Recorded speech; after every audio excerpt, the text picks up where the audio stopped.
Good evening and welcome along, everybody. It is season 2, episode 74. We are reviewing the events of Sunday night and the game against the Seahawks. I'm joined tonight by Paul Stewart. Good evening, Paul. Aye. And co-founder of our UK Cowboys family, Mr. Jamie Smith. How are you, Jamie? Yep. Hey, Paul. So, how are we all doing? How are we feeling after Sunday's game? That's it. Just a big sigh. Deflated. Like, offensively, I can't be too mad, but defensively, I am pretty mad. So, I think we said off air, didn't we, just before we come on? Could kind of tell when it's not going to be our night when you get a missed point after attempt. The way he missed, like straight in the middle of the post, and then you get a blocked field goal. When things like that are going your way, you know you're in for a bit of a barren night. Yeah. It just seemed to be a comedy of errors, and I think like that, one of the other things that kept happening was the changes along the offensive line, with Terrence Steele going out, and coming back in. It didn't help the balance of the OLine, and it allowed a bit of pressure on Dak. Yeah. But before we get into that, really, as always, we would like to shout out our sponsor, Mr. Barry Griffiths, and the team over at Cowboys Experience. So, Paul, if you want to take it away and tell us all about why we should be using Barry's services. Yes, so Cowboys Experience offer you probably the best experience you could be as a Dallas Cowboys fan, no matter where you're from either living in the States or you're coming from the UK going to a game where you can get to meet and greet with current players, former players like Drew Pearce, leaders, and a lot more, and there's a lot like during the whole experience of the pre-game. There's chances to win prizes and stuff like that, and also you've got the tailgate, then also the game day experience where you've got pretty much access to the field and all sorts. And yeah, but for us being our sponsor, and teaming up with Cowboys Experience and Barry and that, we've got a discount code UK Cowboys, so be sure to use that when it comes to your next purchase. But obviously with this year with COVID, it's unlikely for us fans to go out abroad. But for next year, definitely tune in because there's a lot of big things coming ahead with Cowboys Experience. Absolutely, and as you can see, the discount code is there. So use UK Cowboys, and if we do manage to get games this year, or even if it's next year, use that code, and Barry and the team out there will hook you up with an extra little gift. But as always, folks, please, we can see there are people watching, so please comment, please interact with us. Yep. You know, we all enjoy talking amongst ourselves, but the show is nothing without people commenting and giving us their opinions, asking questions, ask what we think, giving us any feedback. So don't be afraid to hit that button and just ask a question.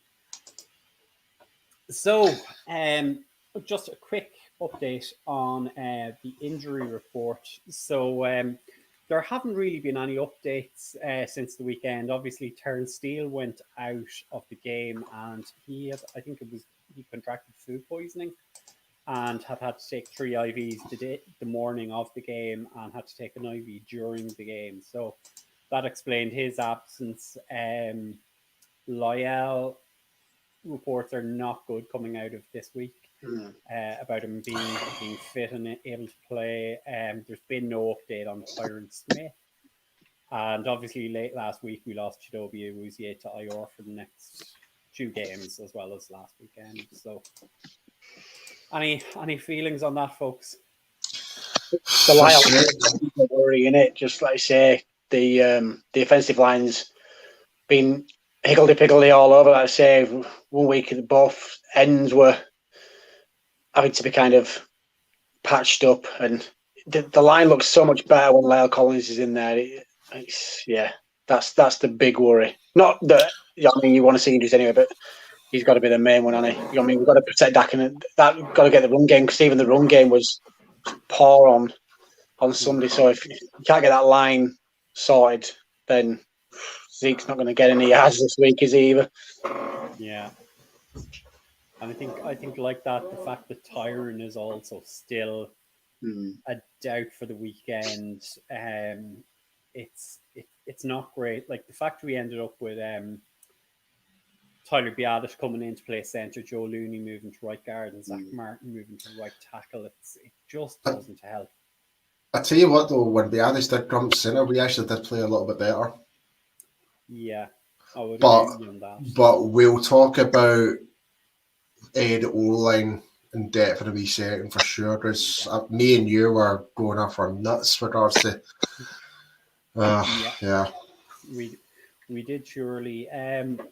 So moving on to, we'll jump straight into it, Paul. So the offense on Sunday. So as you can see, the numbers are rolling through the bottom of the screen. So as we say, we finished up with a starting or an offensive line of Brandon Knight, Connor Williams, Tyler Biadasz, Joe Looney, and Zach Martin at right guard or right tackle. So, is there a potential that Tyler Biadasz might start this weekend? Yes. yes. I'm sorry, but after watching that game, Joe Looney should be bloody embarrassed with himself. That was just like, I don't know how many missed blocks he had during that whole game, going upfield, causing us going back a few yards, repeating plays. Honestly, I think there must be at least 5 occasions, me and you, Brian, were like, what the hell are you doing? Yeah. Like, completely, like he was supposed to protect the A gap, and he pretty much just glanced at it and just and decided to proceed to the B gap instead, where it's already been covered. And yet, within that wee split second, the nose tackle, whoever it was for Seattle, manages to get in, and you're like, for goodness sake. But even when he was at guard, he was trying to run it upfield as well. I think the worst thing about it as well was that over the years, that Seattle defense has been known to be an absolute nightmare. But obviously, as times move on, I mean, they've made quite a few changes especially on the front line, and they just. I don't think it was, like I say, the fact that they were that good, the Seattle defensive line. It's just the fact that O-line was just awful, and we made them look outstanding. The thing is, though, Seattle always did have a good run stopping game. They've always did have, all right, but it didn't really help the fact that when we were missing simple blocks, simple assignments on that O-line, and. Yeah, I'm sorry, but I like Joe Looney as a guy now, but that game, there was a reason why we just signed him just to that 1-year contract. There was because before the season, and when Travis Frederick had that year out, and Joe Looney filled in, he was great. But I find that just now comes to show with when you've got like Zach Martin, Tyron Smith, and Zach Martin. Lyle Collins, all in that same line at same time. It makes him look better. But see now he's got guys that are actually really trying to step it up a bit. We're seeing where the level where Joe Looney is at now, and it's not good enough.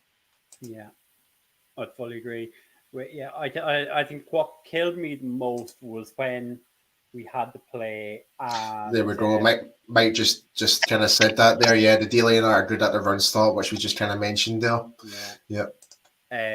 It was the penalty which Looney gave away as being an ineligible player downfield. I mean, I think we both exploded almost simultaneously, and we're asking the question, what the hell was he doing there?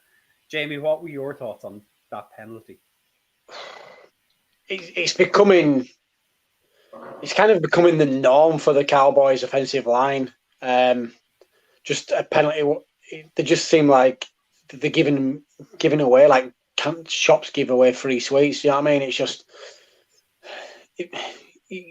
I know it's easy to say in it, but cutting simple crap out like that, you can't be giving teams, especially teams like Seattle, easy yards. It's just simple football, isn't it? Yeah. Well, I just wanted to kind of touch on what Mike was just saying there. Like, weirdly, the O-line isn't massively bad. Yeah, I do agree, but I'm being really specific when it comes to Joe Looney. I think he was pretty much our Achilles heel because here's the thing when it comes to an O-line unit: if one person fails, the whole line fails, and that's how it tends to work. Because if you let that one if that one person of that line just does not step it up, then line's gone. The line is gone. Do you know? I think we touched on it. At some point last season as well. And no disrespect to kind of, we'll say the backup guys because they're not. A lot of those guys are starters, but there seems to be a big drop off compared to, like you say, when you've got the likes of Tyron Smith in there, when we had Travis Frederick in there, and then you lose one of them guys, and you haven't got somebody that's maybe even 80% of the ability of these guys that are coming out, and that's where it hampers us sometimes a little bit. See, don't get me wrong. Like, Tyron Smith is a great player now, but I actually kind of feel as though Brandon Knight's actually done not a bad job, like stepping in. Like, he's better than Chaz Green. Let's be honest, right? Like, like that was a bona fide nightmare of having Chaz Green at left tackle. Sorry, Chaz but the turnstile. Yeah, and it's unfortunate we didn't have Terrence Steele because I feel as though with that previous game against the Falcons, especially in that second half, like you can see his confidence was building up in that game, and then obviously he fell ill, so he couldn't play that game. So I kind of hope he kind of comes back as well, because that's all which I can really say about it. I don't know what's going on, guys, but I keep hearing a clicking sound. Yeah. Don't know if it's... I was just saying the exact same thing in the private chat we have here on the side. Yeah. But yeah, I think to your point, like, I mean, let's be honest. Brandon Knight and Terrence Steele were both undrafted. They were undrafted for a reason. They are not Tyron Smith. They are not Lyle Collins. Yeah, they're undersized. They're definitely undersized in comparison, not as physical, but they're doing a good job despite that filling in. And it's a lot to ask for rookies and people that have been undrafted like that to kind of step up like that. And I think even if we go back, I think it was the first game of the season where Aaron Donald pancaked Joe Looney and Zach Martin into Zach Martin. You know, it seems to be that the problem is with Joe Looney, because I know at times Paul will have it in for Connor Williams, but he'll also give Connor Williams praise when it's due. Oh no, in fairness, I thought this was Connor Williams' best game so far. Yeah. The Connor Williams seems to be caught in a trap, for want of putting it a better way, because he's trying to make sure his left tackle is solid, and he's also trying to cover his center as well, and that's just, it's extremely difficult to do. Here's the thing. I'm just trying to think psychologically here. Do you think Joe Looney is trying too hard? He's just not doing this. That's really annoying. That.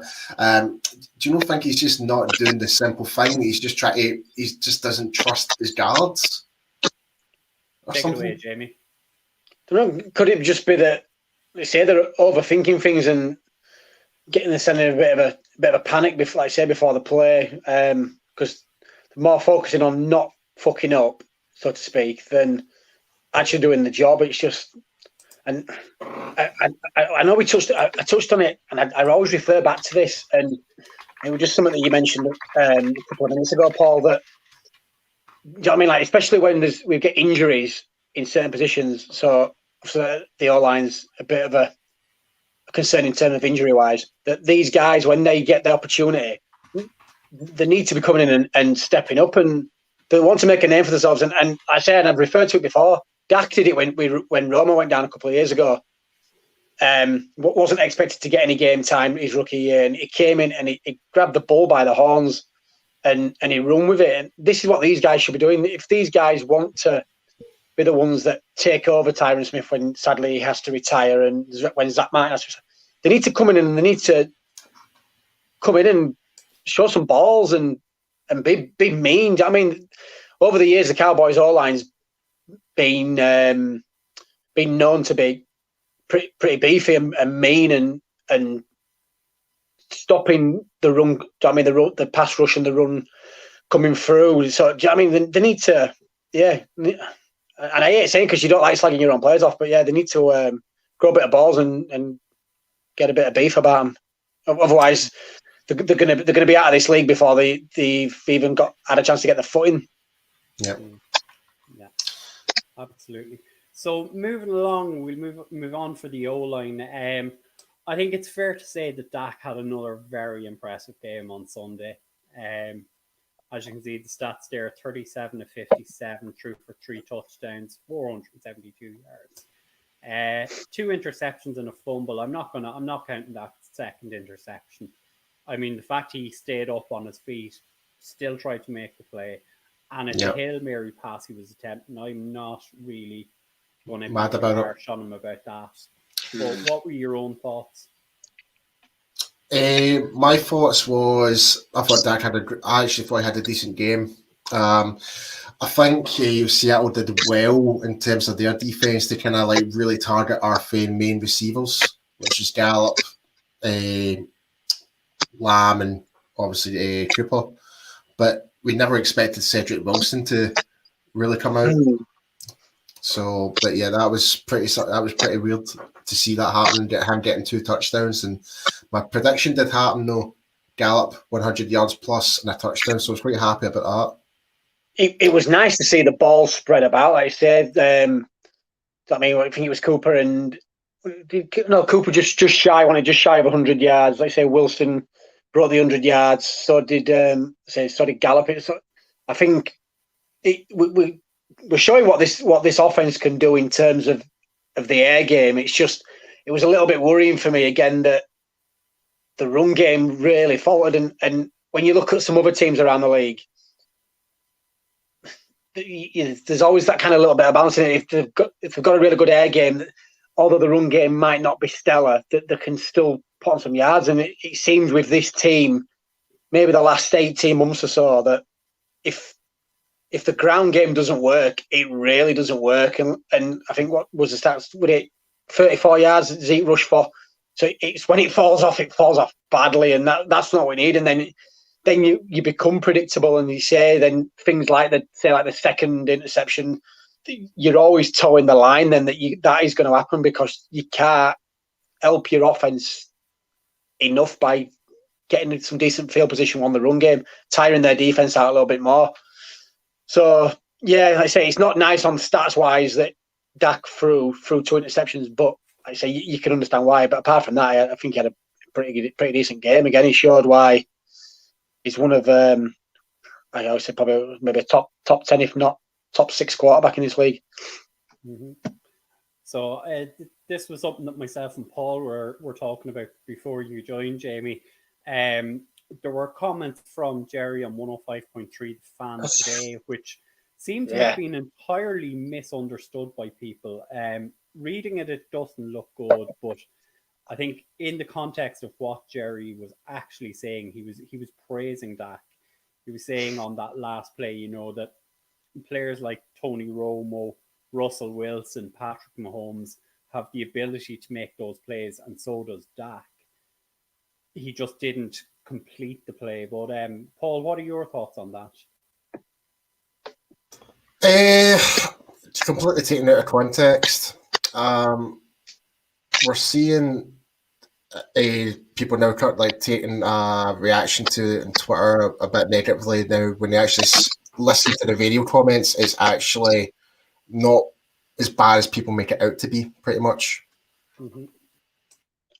I think as well, and sometimes it's one of those where Jerry always seems to be really kind of, I say straight to the point when he comes to he never leaves his comments open. As it, like you say, it's it's either black or white in it. It's literally there's no grey in between with Jerry's comments, like I said. So I can understand why a lot of people have taken it in the wrong way. It's just one of them, innit? Like you sit there and you look at it and you think, oh, not again. It's like we're in the press for all the wrong reasons again. Yeah, I mean that's very true. But as we say, like reading it doesn't look good, but the context and actual way it was answered. But if we move on, I will not touch too much on Zeke. I think it's not really fair to say he had a bad game. It's more to do with the fact that we've already covered it and said that Seattle have a very good run defense, and the O-line just wasn't opening the gaps at times for him. But if we do move on to our wide receiving core, I think we were all taken aback by the first touchdown scorer. So who'd like to take that on? What do you go, Jamie? I think if anything, first thing I'm going to say is how many teams that picked above us are now regretting after only 3 games not picking CD Lamb up. This guy, oh my gosh, he's so fun to watch. A couple of the, oh my gosh, and like I say, if you think that he's playing at this level after 3 games, but yeah, I'm impressed with the wide receiver core. Like I say, it's just. I don't think you would if you would have said before the game that two of the wide receivers were going to hit over 100 yards and one of them would have been just shy. I think Paul touched on it earlier. I don't think Wilson would have been anywhere near up that. I think you would have. Yeah, I think you would have had Lamb maybe in there, but yeah, I was excited for this air game before the season started, and it's showing why. If we can get, like I say, the run game, just if we can start to just kind of get it on a level playing field, that this offense is going to be immense to watch over the next couple of years. Yeah, very much so. I think it's great. We just have a comment there from Rich in terms of why was Zeke so poor catching in this game. I don't know if he just hadn't the right gloves on or if he was just looking downfield, but it just seemed to be a case. I think it's more to do with that. Yeah. Yeah. It was same last week, wasn't it? I mean, it's just going through a barren run at minute in, but we all know what Zeke's like. He has a couple of bad games, and then people get on his back, and then I'd watch out for him this week having an absolute going over 150 yards on the ground himself this week. There you go. There's a hot take for you, Brian. I'll be honest and say it wouldn't surprise me if he did something like that. But again, and to the point, it's a case with the O-line not opening the gaps completely. I mean, missing blocks. Yeah, Zeke is still well able to put his head down, put his shoulder into the tackle, and try and make yards. But it's just trying to get those lanes opened up that Zeke can get through them. Yeah. I mean, we all know he has the pace, he has the power when it's needed to do it. But do you know what? Sorry, Brian. No, I was just going to say, and it's happened a couple of times. Do you know one thing I'm liking about this offense? I'm liking the fact that we're putting a D lineman in on the goal line. I love it. Antoine Woods. Oh, yeah, I love it. When you see that number pop up and you see him, just 1 week, I would love to see him get the ball handed off, and I'd love to see him plow it in himself. It'd be awesome. Do you know, it's funny that we were talking about Antoine. I know we're still talking offense here, but I gave him a wee mention last time when we were talking about this, and obviously tweeted him. Yeah, actually, he's I think he's watched the show, by the way. The fact is we were talking about giving a little bit of praise. So big shout out to Antoine Woods again. Have to get him on, Paul. You'll have a work your magic and get him on. I don't know if we're actually allowed to get active players on the show yet. I don't think. In the words of Mike Pollan, never say never. But I think we all as we say in terms of numbers, if we had to pick, we would not have picked this guy to go for over 100 yards, and definitely not to go for 2 touchdowns. So I think Cedric Wilson was absolutely one of the standouts on offense this week. So and people were talking about him during camp as well. So there's that we need to consider as well. Like, I tell you what, he's got some speed, hasn't he? Like you say, you get him in the catch and get him some open field. Jesus, he was gone. If you looked at it, you would have, like you say, you wouldn't have thought that was somebody like CD Lamb. Do you know what I mean? Make it plays like that. That's what you want. Do you know what I mean? These guys like that are a little bit down the roster. They're coming. I mean, he's coming in. He's taking his chance. So you would expect that he'll see the field a lot more this week. Yeah, I mean it's great to have a fourth receiver on the roster. I mean we'll touch on another guy now in a second, but I mean we all spent the off season talking about the big three of Cooper, Gallup, and CD coming in, and Jarwin, and we've lost Jarwin for the season, but Schultz has done well in games. But the other guy I think we have to talk about him again is Michael Gallup. As I left a comment, I don't know if you guys seen it in our wee special group chat during the post game show, talking about pre-game show. And Mike was talking about the fantasy stuff. I left a wee comment saying Michael Gallup 100 yards plus and a touchdown.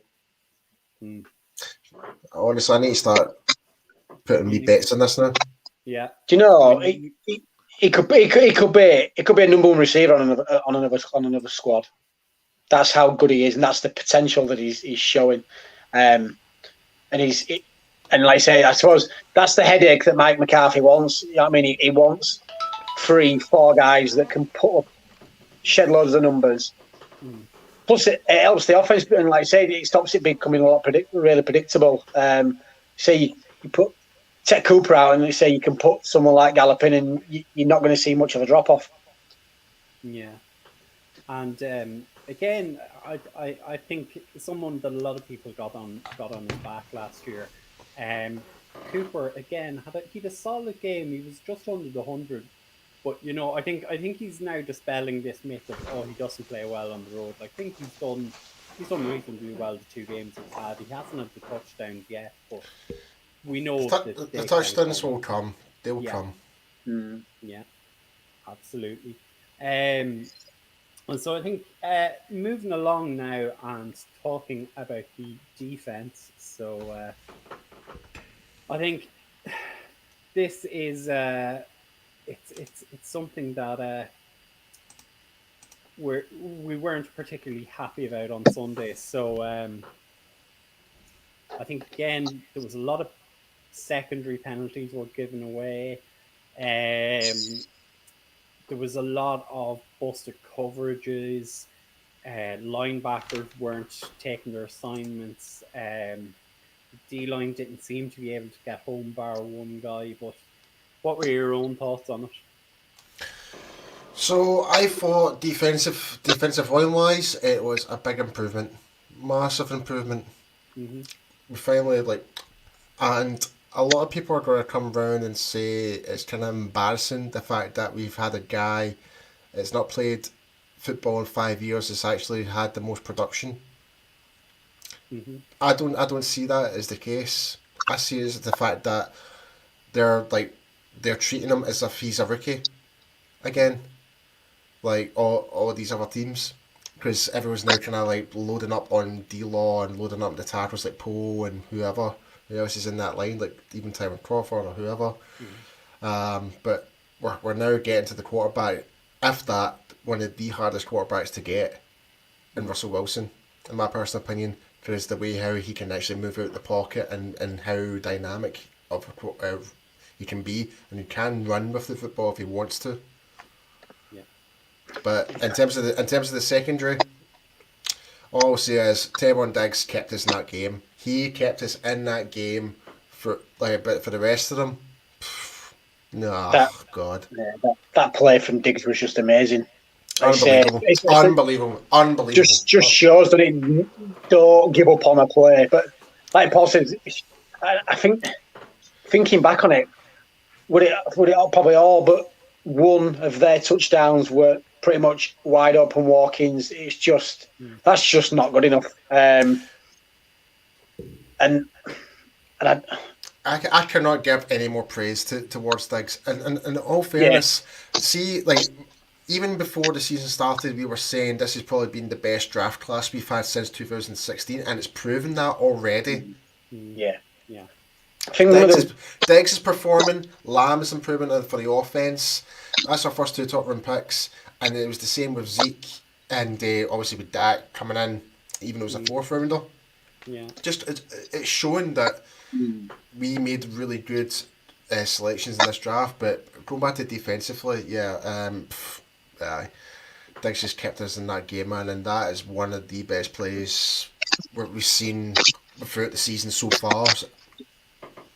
See, I never noticed it as well during the game, and I'd seen some comments online. So I don't know if any of you two can kind of fill in, but I read somewhere I think it was about 2 minutes to go on it, and we were up by 1, and for one of the plays, D-Law was not in the game. Now, if you're up by 1 point to a team like Seattle with a dangerous QB that they've got, you want your best defensive lineman on the field. Now, am I just reading wrong? And were people not right aside? I never noticed it in the game. Was he out on one of the plays that would have pretty much sealed the game? I'm actually going to stick up for D-Law on this because I am pretty sure he was out on a 2-point conversion. He wasn't out on a touchdown play. Paul, maybe you saw it differently, did you? No, I never noticed it. It was only I only picked it up on Twitter, and so I thought I'd just bring it up to see if any of you guys noticed it, because I didn't notice it, so I didn't want to kind of sit there and be like, do you know, one of them that jumps on the bandwagon and gives him shit for it. I'll be honest, I never noticed. Yeah, same here. That's why I brought bring it up. Yeah, no, I'm pretty sure it was on the 2-point conversion, which put the Seahawks up by 7. Which, I mean, it was a clever play on their part. But I mean, you're not going to play all of your defensive ends or D-line on the 2-point conversion because the ball would move on. Well, I'll tell you what, the first initial 2-point conversion, that was a BS call. I'm sorry, but there's a certain time limit when the ball is thrown you, like. The way how Tristan Hill, like, I know we're talking about D-Law, but the way how Tristan Hill came in, and we're going to talk about Tristan Hill just shortly, in more detail about other things as well, is he was already in motion. He was literally within a foot when that ball got released. How can they say that was a late hit? Yeah. Like, he can't exactly be like Roadrunner and just stop immediately. It's impossible. Russell Wilson knew he was going to get hit, and yet the referees once again have screwed us over in that scenario. I'm sorry, but they did. The referees overall were shambolic for that whole game. Absolutely shambolic.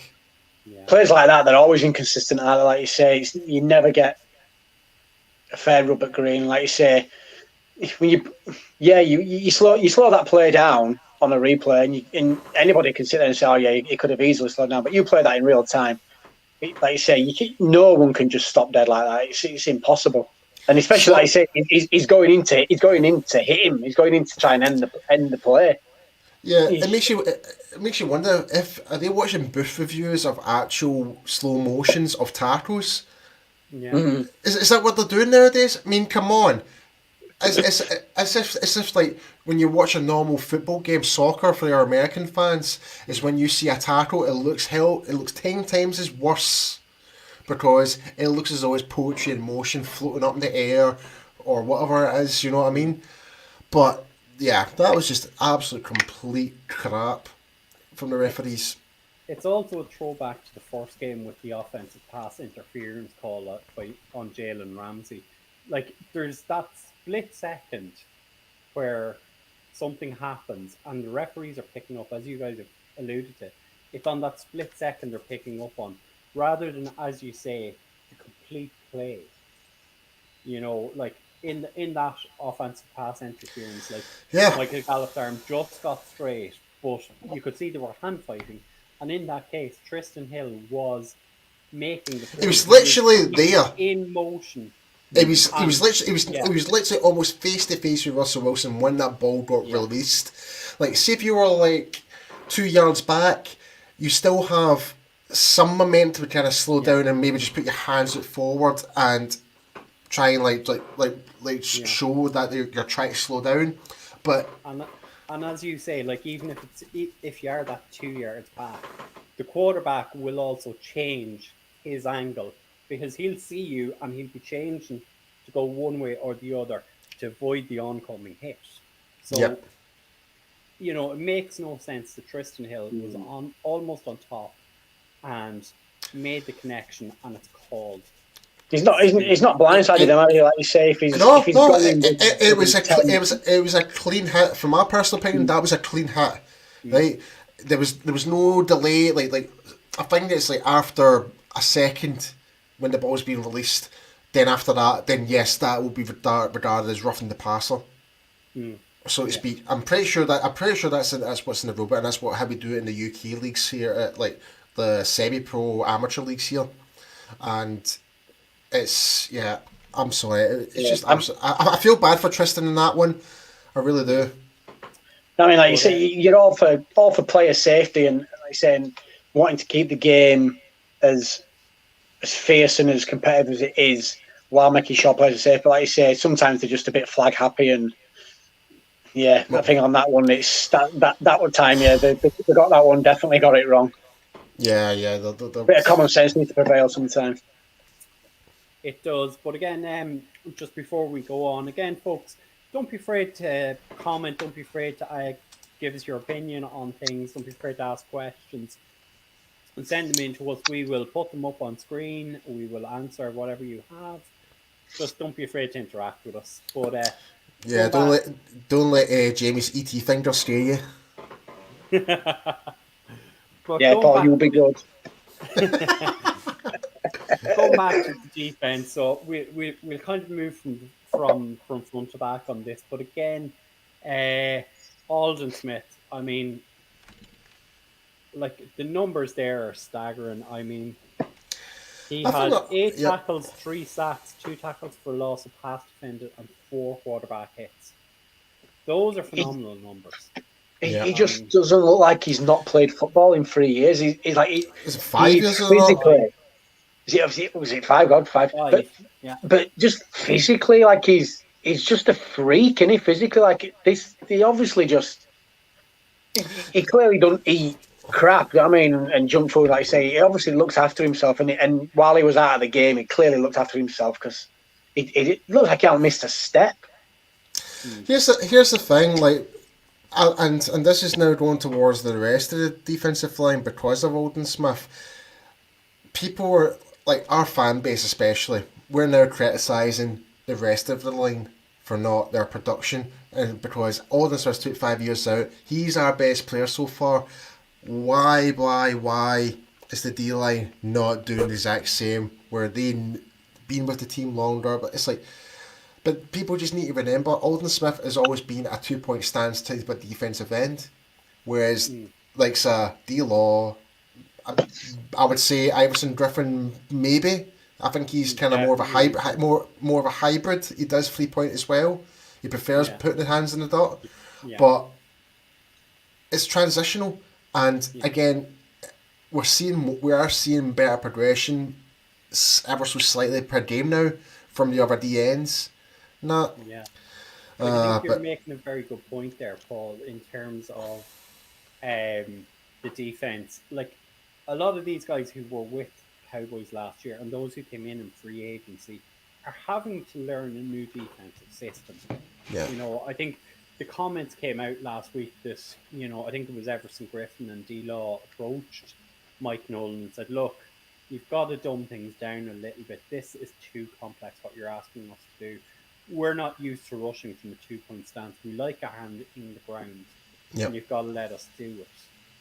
Whereas Aldon is just coming in, as you say, he likes to rush from the 2-point stance. Even this is suiting him. Even Troy Aikman made the comment during the broadcast, during the game. So, like, as even he noticed that, he's like, it seems so weird having D-Law been in that stance where he is throughout his whole career, even through college, had his hands in the dirt.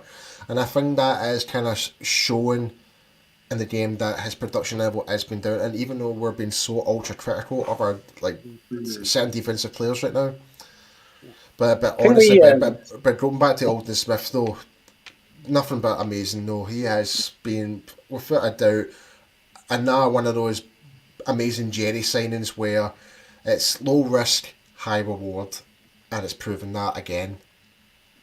I think just the sign of the times is showing it on the defense. I think we touched on it on the pre-game show last week that although it wasn't pretty at times, if we would have kept the same defensive coaching system as last year, I don't think we'd maybe be talking about some of these issues that we are doing, because the fact that they were so they knew that system inside out, like you say, because the fact that we've got a new coaching setup, they're in a new scheme, but because of obviously what's going on in the world at the minute, they've not had the time to really integrate the playbook and get to, although they've been able to learn it, they've not been able to put it into practice as much, and that then has a knock-on effect, like you say, because they've lost so much time during pre-season and training camp that they can't.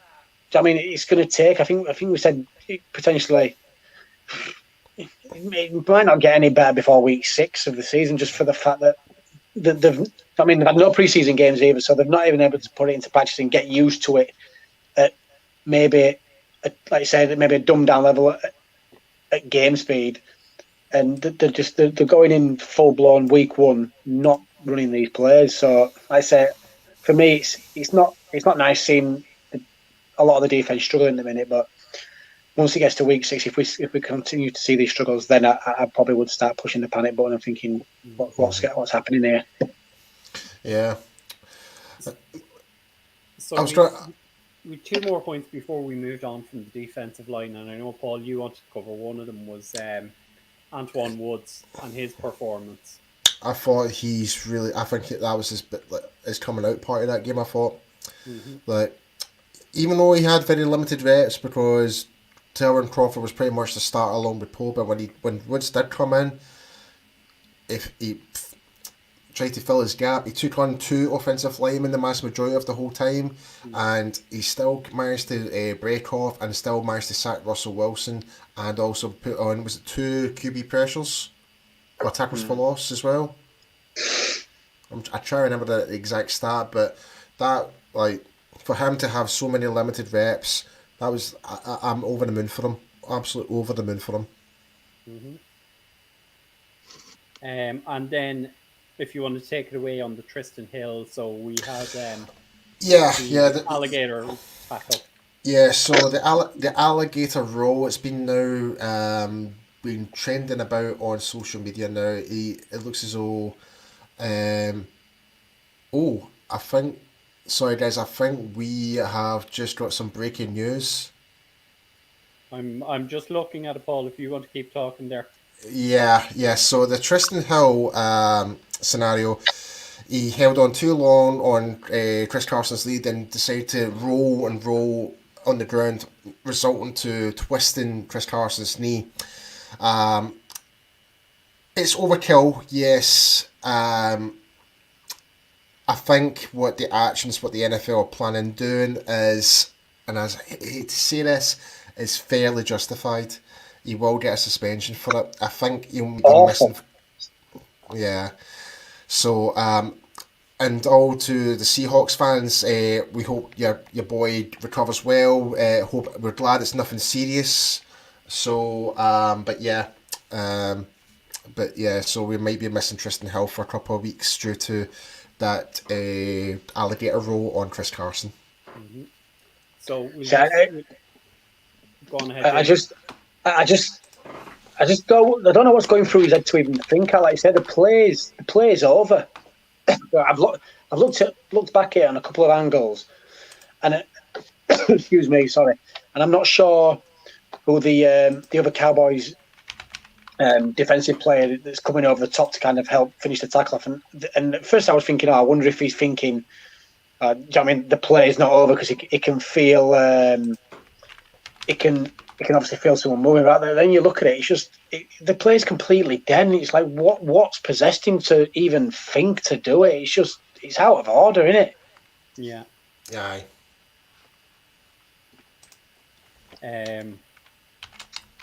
So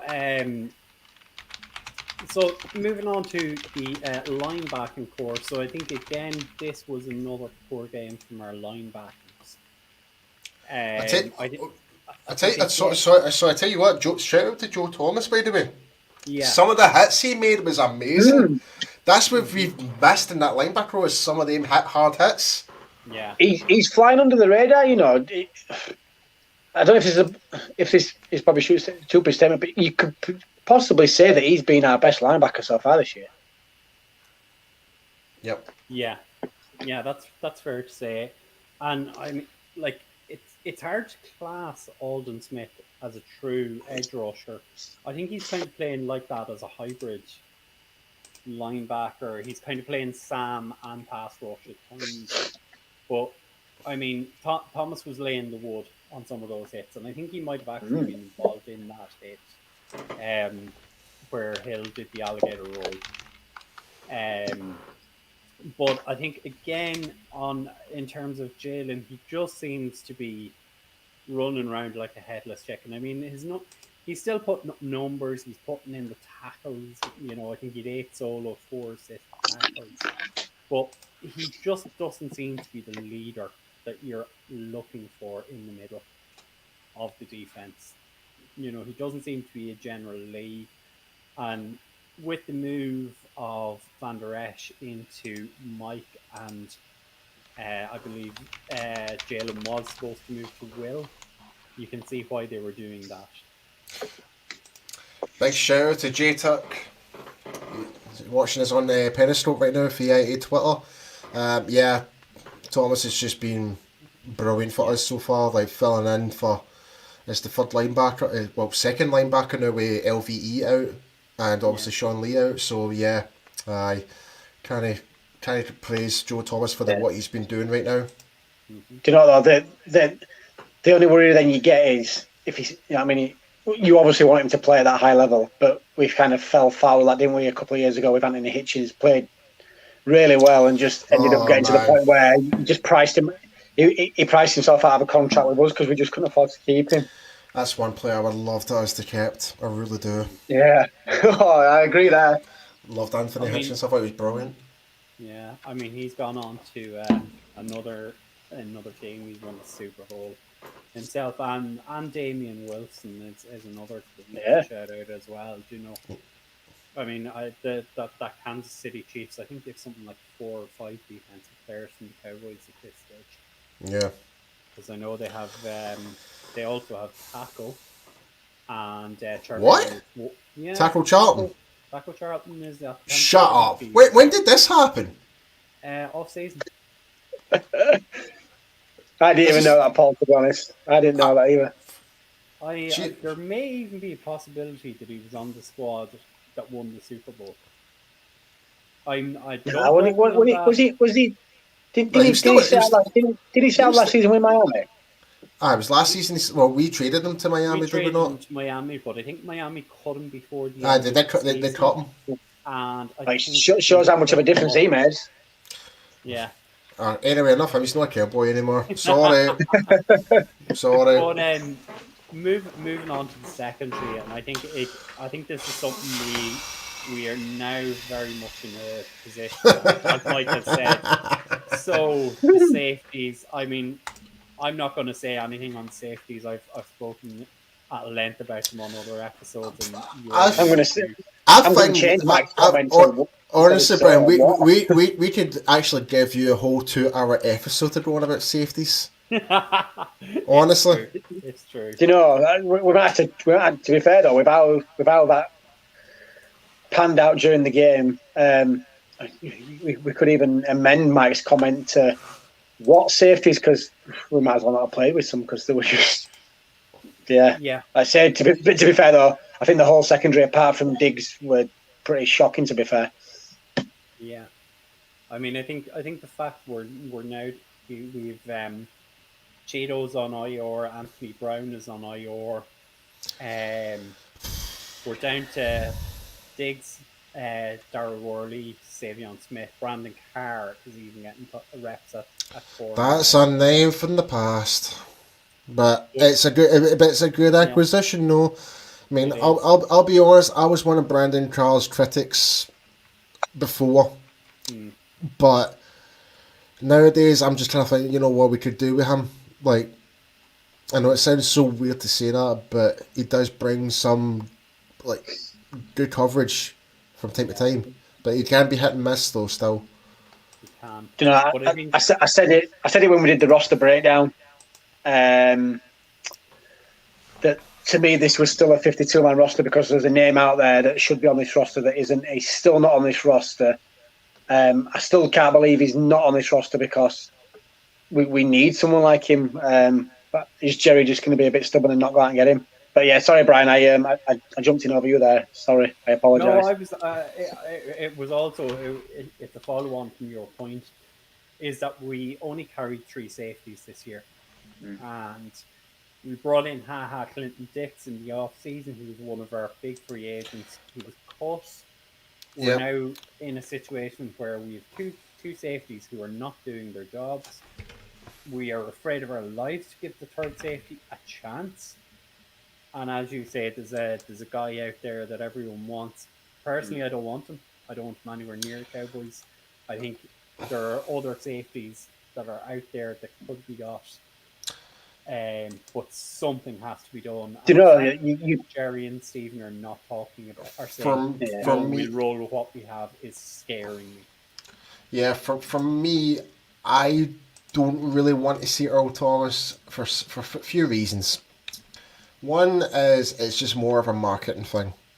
That's what will be more leaving me this because let's be honest, Earl Thomas is at the end of his career. He's just back, he's back from an injury season. Like he did his knee in when he was at Baltimore? Did he play it? No, was Baltimore. it? Yeah, went to the Ravens. And he did get injured that season, didn't he? Correct me if I'm wrong. I think he was carrying the knocks. I don't. Yeah. Oh no! I'm sorry. I'm sorry. I saw it. He was out for Seattle. Then he didn't renew his contract. Then he went to Baltimore. Yeah. So I got my facts mixed up. Sorry, but even still, he's at the tail end of his career, and I just don't see just having that there. I mean, and just not just that. It's so much the attitude perspective as well. It's him commenting. Going when he was at Seattle, going over to Jason Garrett at the time, come pick me up. That was quite disrespectful to Seattle. Yeah. If I was a Seattle fan, I'd be like, gone. Yeah.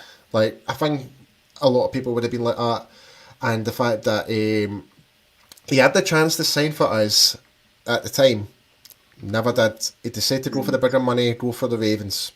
Yeah. Do you know just to touch back quickly on what Brian mentioned there about Harklin and Dix, and I noticed earlier on in the group, so apologies, I can't remember who made the comment, but with how bad this the safeties have been playing, was it Mike? You're just saying how bad was the Clinton Dix being in camp if he couldn't make the roster with how these safeties are playing at the minute?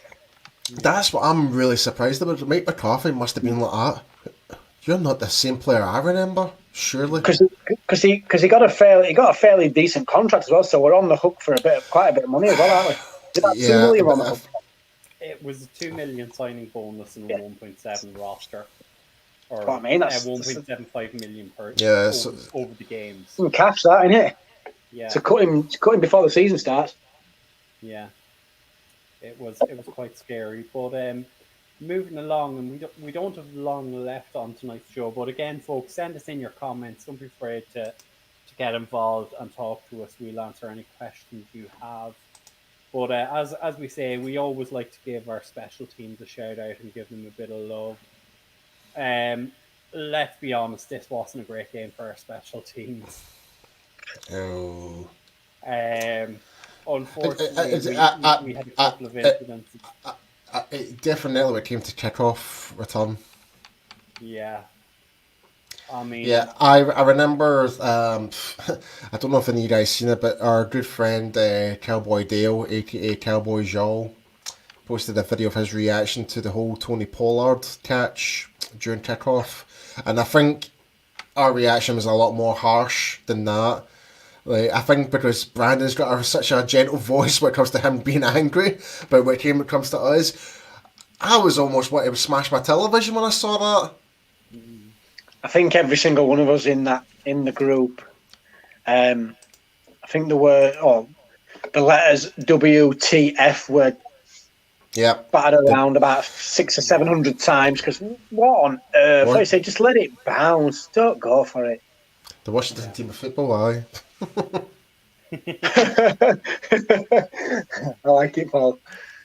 But I think that kickoff return, which was muffed, I think that led to some more special teams errors, and it led to the safety as well.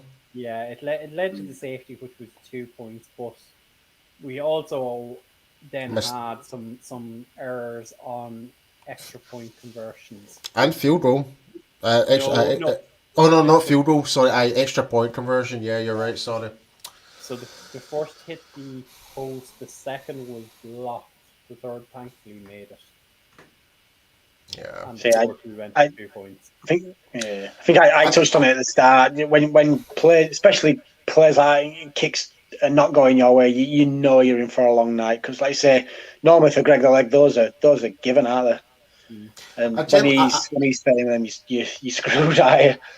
I genuinely don't know who it was who's supposed to be blocking on the left hand side, because whoever the left shield is did absolutely nothing to even just get the hand up, just to slow him for that half a second. Yeah. Like whoever's supposed to block that ball, just completely avoid them. All you need is just a wee push out further wide and takes them that extra step out wide. Yeah, because they come off the line pretty quick as well. It was like, it was ridiculous. I think they had an speed extra player on that side, because it seemed to be that our guy was one man in, that they almost had a free run at Greg. They must really. I find they must.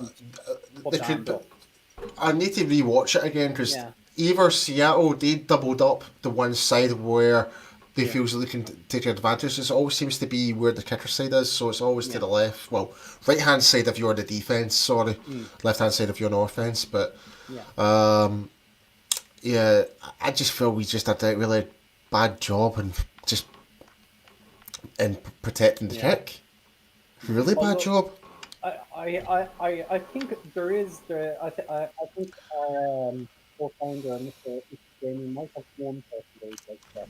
Graham, so Brian, your microphone was covered up there. Yeah. Sorry, I was saying. I think our co-founder, Mr. Smith, would like to give one person a shout out. His favorite thing in the group are punters are people. Oh, they are. Do you know what I mean? I can't believe I haven't got a T-shirt yet. But I think Chris Jones has had a little bit of a bounce back this year. I mean, he had 3 punts for just under, I think it was 139 yards overall. I mean, I think it's great to see that Chris seems to be coming back to what he was. It's about the only bright spot we've had so far on our special teams. Do you know, I'm just jamming, like I say, because it was such a poor showing on that ball, majority-wise. Do you know what I mean? We need to kind of spice it up and have a laugh. Do you know what I mean? That guy can hit. We know what he can do. Get him playing safety this week. Screw it. You know what I mean? Well, we've had a safety who can take hits. You know, why can't we have a punter who can play safe? Is Pat McAfee ready to unretire? I'd take him and play him at centre. I tell you what though, I know it's no Cowboys related, but the Scottish punter for the Browns, that's one thing we need to watch out for as well. Mm-hmm. He can really... He can hoof it a bit, can he? He can. Yeah, and that's who we're playing this week. So... It's all right. I mean, because I think Brian will attest to this, and apologies to anybody that we know that supports him, but they've got a QB from a school that always sucks, so it's all right. Yeah, Yeah, we'll not mention that. I mean, we also have a wide receiver from that same school, but Yeah, then but he's pretty good. So but he's a Cowboy, so we can let him off that. Because any yeah, other I mean, if they play for another team and they went to Oklahoma, then yeah, then they can get yeah, the stick. Especially us being they can Texas fans. they can mosey on. But before we wrap up, anyway, Paul, we're going to get you to give our sponsor another quick shout out. Yeah, of course. So if you guys are planning on going to a Cowboys game this year, be sure to go and check out Cowboys Experience. And yeah, so when it comes to meet and greets, hold on a wee second. There we go. Sorry about that, folks. When it comes to the Ultimate Cowboys Experience, meet and greet, tailgates, and game day experience, please visit Cowboys Experience. And obviously, with this year, with COVID-19, if you do manage to get to go to a game this year, be sure to use the code UK Cowboys, and also inquire regards to next season as well, where they will help you out regards to tailored packages, especially as well. And as we've said in previous shows, there is we know the team over there are still trying to work on a virtual experience for some of the home games. So stay tuned, watch their Twitter, watch their Instagram, and watch their Facebook pages, because you should be seeing something there. Yep. But before we go, just to let you know, on Thursday night, Mike and his guys will be taking the pre-game show for the Browns, and they have a special guest, and they will have Mr. Mike Fisher on board with them. So that is at 9 o'clock on Thursday night. 4 p.m. Eastern, 1 p.m. Pacific time for everyone in the States. So be sure to check that one out. Mr. Mike Fisher. But as we say, it's a good night from me. Good night from me. Good night from me. And we will see you all again soon. Good night. Night, all. There's